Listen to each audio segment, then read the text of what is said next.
ہم نے اپنے حضرت مفتی محمود صاحب نور اللہ مرقدہ سے رخصت ہوتے وقت کچھ نصیحت کرنے کی درخواست کی تھی کہ حضرت کچھ مختصر سے نصیحت فرما دیجیے، تو فرمایا تھا کہ حب مال اور حب جاہ سے بچنے کی کوشش کرنا۔ ہم نہیں بچ سکے، لیکن آپ سے گزارش کرتے ہیں کہ اس نصیحت پر عمل کریں۔ یہ دو ایسے خطرناک قسم کے درندے ہیں کہ جو دین کو تباہ کر دیتے ہیں، اور یہ میں نہیں کہہ رہا ہوں، یہ حدیث پاک کا مضمون ہے۔ رسول اللہ صلی اللہ علیہ وسلم نے ارشاد فرمایا، ما ذئبان جائعان ارسلا فی غنم بافسد لها من حب الرجل لمالہ وشرفہ لدینہ، او کما قال رسول اللہ صلی اللہ علیہ وسلم۔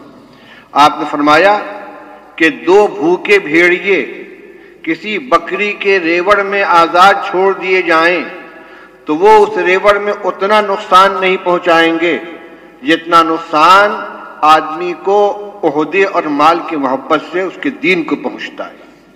یعنی حب مال اور حب جاہ کو دو درندہ مان لیجئے، اور دین کو، پورے دین کو تشبیہ کے طور پر بکریوں کا ریوڑ مان لیجئے۔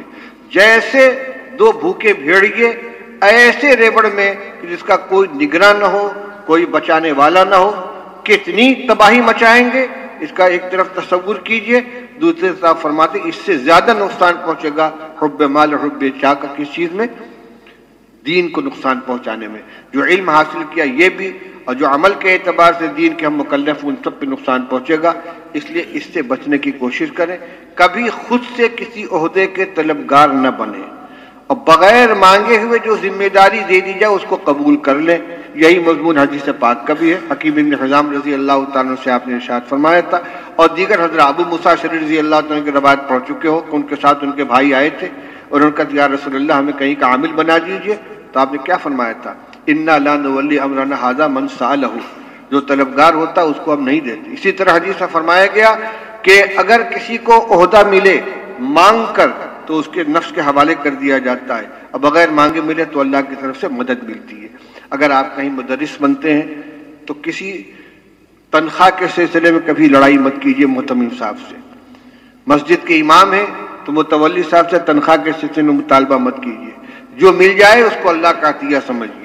کسی کتاب کے بارے میں اصرار مت کیجیے مجھ کو فلاں کتاب پڑھانے کے لیے ملنی چاہیے۔ کسی عہدے کے بارے میں، ترقی کے بارے میں کبھی سوال مت کیجیے، انشاءاللہ بڑی عزت کی اور مقبولیت کی زندگی گزرے گی۔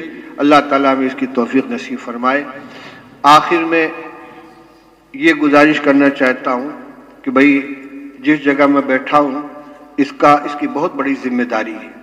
دیانت، امانت اور اخلاص کے ساتھ طلبہ کی خدمت کرنا استاد کا فریضہ ہے۔ مجھ سے اس فرض کی ادائیگی میں کتنی کامیابی ملی ہے، کتنی ناکامی ہوئی ہے، یہ تو اللہ ہی بہتر جانتا ہے، لیکن مجھے بہرحال اس کا احساس ہے کہ میں حق ادا نہیں کر سکتا۔